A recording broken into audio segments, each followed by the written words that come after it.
2083 वैशाख 29 गते मङ्गलबार आजको दिन कमलादी गणेशस्थानबाट उहाँहरूलाई माग्दै गरेको अवस्थामा पुलिसले समातेर ससम्मान स्वरूप उहाँहरूलाई भ्यानमा हालेर लाँदै हुनुहुन्छ।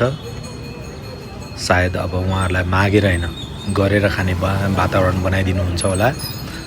सरकारले उहाँहरूलाई उचित व्यवस्थापन गर्दै मागेर हैन अब गरेर खाउँ भन्ने वातावरण बनाउँदैछ जस्तो छ। ना साथ किसी का ना सहारा है कोई, ना हम किसी के ना हमारा है कोई।